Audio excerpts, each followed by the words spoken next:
देखिए पाकिस्तान वो कौम थोड़ी जुनूनी कौम है, खासतौर से जब इंडिया की बात आती है उनका जो रियल टारगेट है वो है इंडिया और हिंदू भारत। उनके पास अगर पानी बंद हो गया तो वो फिर जंग ही करेंगे। वो तो जंग, चाहे हम उनको पोस्टमैन कहें, चाहे हम ये बात माने या नहीं माने, सर से वो एक अलग चीज है, वो एक पर्सनल एक कहते हैं एक नाराजगी हो सकती है, लेकिन पाकिस्तान एक रोल प्ले कर रहा है। आसिम मुनीर ने अपने आप को बहुत जबरदस्त तरीके से कंसोलिडेट किया है वहां पर ना, खासतौर से पाकिस्तान की पोजीशन को। अमेरिकन को पाकिस्तान की जरूरत है, चाइना को पाकिस्तान की जरूरत है। चाइना भी अगर अब मिडिल ईस्ट के अंदर अगर थोड़ा सा अपना एक एक्सपेंशन करना चाहे तो पाकिस्तान डेफिनेटली की प्लेयर है।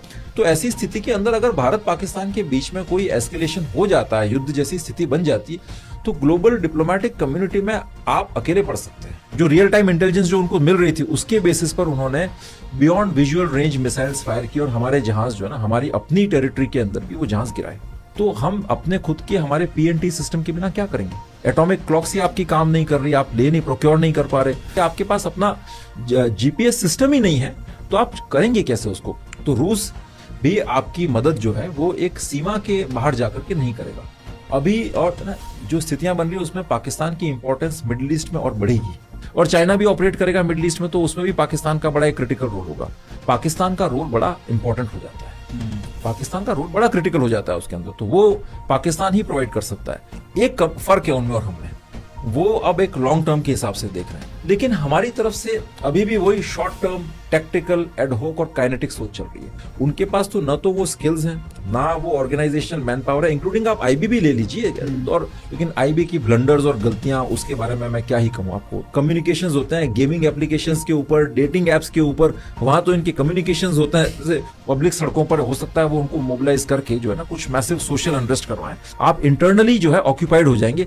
लाइकवाइज आपका जो ईस्टर्न फ्रंट है बांग्लादेश वाला, वो भी जो है एक्टिव हो सकते हैं। तो वो चीज अगर वॉर के साथ जो है ना, ये अगर साइमल्टेनियसली कोइंसाइड करती हैं तो फिर ये हमारे लिए एक चैलेंजिंग सिचुएशन है। कश्मीर में अभी एक विचित्र सी शांति हमको देखने को मिल रही है, और कई लोग ये बोल रहे हैं कि भाई ये शांति क्या वास्तविक तरीके से सारी चीजें सही हो गई हैं, या फिर इस शांति के पीछे कुछ सीरियसली हो रहा है जो हम मिस कर रहे हैं, जो एनालिस्ट मिस कर रहे हैं, जो शायद सरकार भी मिस कर रही हो। मुझे ऐसा लगा कि शायद यहाँ पर एक बहुत बड़ी चीज हम लोग मिस कर रहे हैं। यहाँ दिल्ली में एक नैरेटिव ये है कि 370 की एब्रोगेशन के बाद वहां पर हालात बड़े सामान्य हो गए हैं, सिनेमा हॉल खुल गए हैं, मॉल्स खुल रहे हैं, कश्मीर लिटरेचर फेस्टिवल वगैरह इस तरह के इवेंट्स आयोजित होने लगे हैं, और लोग बीजेपी ज्वाइन कर रहे हैं। तो इससे एक सिग्नल क्या जा रहा है दिल्ली के अंदर कि सब कुछ ठीक हो गया है। हम यहाँ पर हम ये क्या नोशन बैठ गया था कि सब कश्मीर में स्टोन पेल्टिंग बंद हो गई है। ये तो आप भी जानते हैं, सब जगह ये डेटा आ रहे थे, तो हम लोग बिल्कुल एक कहते हैं ना कॉम्प्लेसेंसी के अंदर आ गए थे। कश्मीर में अब मोबिलाइजेशन नहीं होगा, स्टोन पेल्टिंग बंद हो गई है। मगर आप सोचिए खamenei की उसकी डेथ के बाद जो है हजारों लोग सड़कों के ऊपर, ऐसे सड़कों पर निकले कि पुलिस व्यवस्था फेल हो गई कई जगहों के ऊपर। क्या पथराव हो रहा है बुरी तरीके से, बडगाम, बांदीपुरा, श्रीनगर मेन सिटी के अंदर पथराव हुआ ना, कारगिल के अंदर।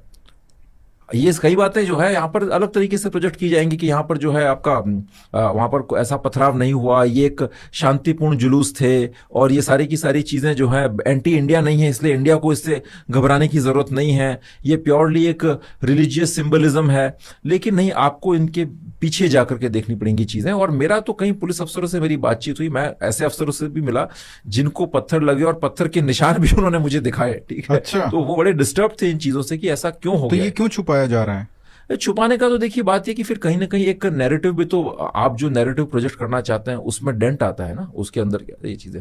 और शायद ये है कि ऊपर जो फीडबैक जाता होगा, देखिए एक फीडबैक का एक चैनल होता है जनरली कश्मीर के अंदर, क्या नीचे ग्रास रूट्स लेवल पर सबसे अच्छा जिसका एंट होता है वो है जेकेपी, जम्मू कश्मीर पुलिस का, क्योंकि वो लोग लोकल हैं, तो एंट उन लोगों का सबसे अच्छा होता है, वो लोग पल्स समझते हैं ये। फिर हमारी सेंट्रल एजेंसीज आ जाती हैं जिसके अंदर आईबी है, रॉ है।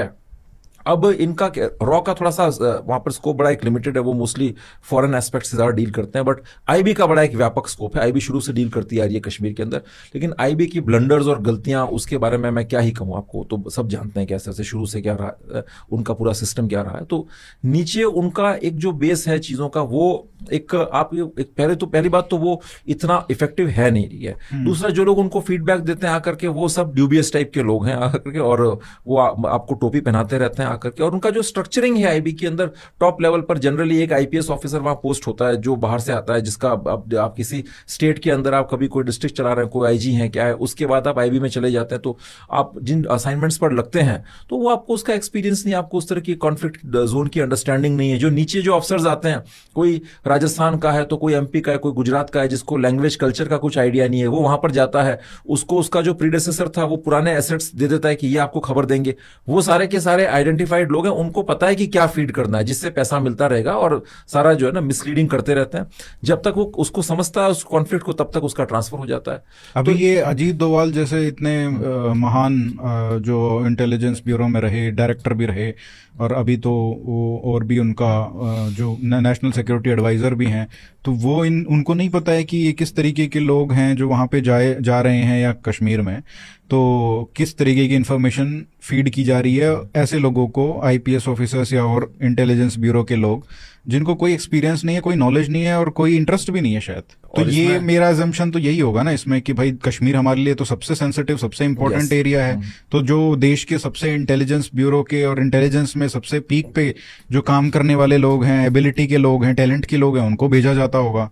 But the way you are describing, it's completely non serious kind of approach. ऐसा बिकॉज हमारे ब्लंडर्स बहुत हैं। देखिए, जैसे डोभाल साहब की आपने बात की, आज वो एनएसए हैं, एनएसए के साथ बहुत सारी रिस्पॉन्सिबिलिटीज होती हैं, बहुत सारे काम होते हैं, तो उस तरह से एक एक सोर्स से बात करना, ये करना, नहीं, मैं वो नहीं कह रहा हूँ ऑब्वियसली, मतलब वी कांट एक्सपेक्ट कि he will be running his own informants. मैं तो ये कह रहा हूँ कि भाई वो कम से कम इतना तो इंश्योर उन्होंने, मतलब जो एक्सपेक्टेशन है वो तो ये होगी ना कि वो इतना इंश्योर करें कि वहां पे सबसे काबिल लोग भेजे जाएं। ऐसे ही किसी भी आईपीएस को ना भेजा जाए जिसको कुछ पता ही नहीं है, और आप कह रहे हैं ये हो रहा है। तो ये अभी तो ये चीज शो करता है कि आपकी अंडरस्टैंडिंग वीक है। भाई आप किस चीज को आप अभी तक समझे नहीं क्या? इतने साल हो गए, जो है जो कहते हैं जो सारी एंटी नेशनल फोर्सेस जो हैं, जो नेशनल इंटरेस्ट को हर्ट करती रही, अगर अब भी कोई गुंजाइश रह गई है इनको स्पेस देके कुछ करवाने की, तो मुझे लगता है कि शायद आपकी अंडरस्टैंडिंग जो है इन कॉन्फ्लिक्ट की बहुत पुअर अंडरस्टैंडिंग है। पब्लिक सेंटिमेंट क्या है उसके ऊपर साइलेंस है, बिकॉज हमें ऊपर दिख रहा है कि हर आदमी भारत माता की जय कर रहा है, हर आदमी बीजेपी ज्वाइन कर रहा है, बट ग्रास रूट्स लेवल पर सेंटिमेंट दूसरा है। उस सेंटिमेंट के अंदर एक और चीज ऐड करती है कि करप्शन थोड़ा सा काफी उसका एक प्रॉब्लम एक दिखने में आ रही है वहां पर। करप्शन जो है, करप्शन की बात तो मैं मानता हूं कि उसमें अगर ऑब्जेक्टिवली भी आप मुझसे पूछेंगे तो करप्शन की समस्या है, खासतौर से ब्यूरोक्रेसी की, एरोगेंस की और करप्शन की समस्या बड़ी गंभीर समस्या है कश्मीर के अंदर। आप जाते हो कश्मीर तो आपको बताना चाहिए कि ये सिर्फ उनकी समस्या नहीं है, ये हर एक राज्य की समस्या है। ठीक है, लेकिन कश्मीर में ये समस्या, मतलब इसका डायमेंशन अलग हो जाता है, ये एक रीजन बन जाती है एंटी स्टेट, एंटी इंडिया जो है ना वो करने के लिए। बाकी ये समस्या हर राज्य की है, एक्सट्रीम ब्यूरोक्रेटिक एरोगेंस और करप्शन।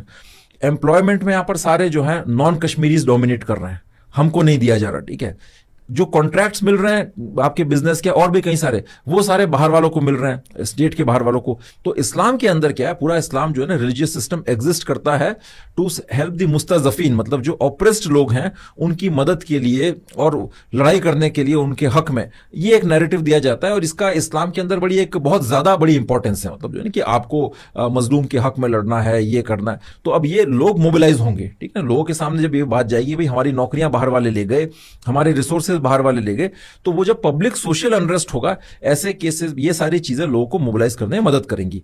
कल को जो है अगर भारत पाकिस्तान के बीच में कोई बड़ा युद्ध होता है, और वो तो अवश्यम भावी है, जो हमने देख लिया पिछला जो ट्रैक चल रहा है पिछले 10 साल के अंदर।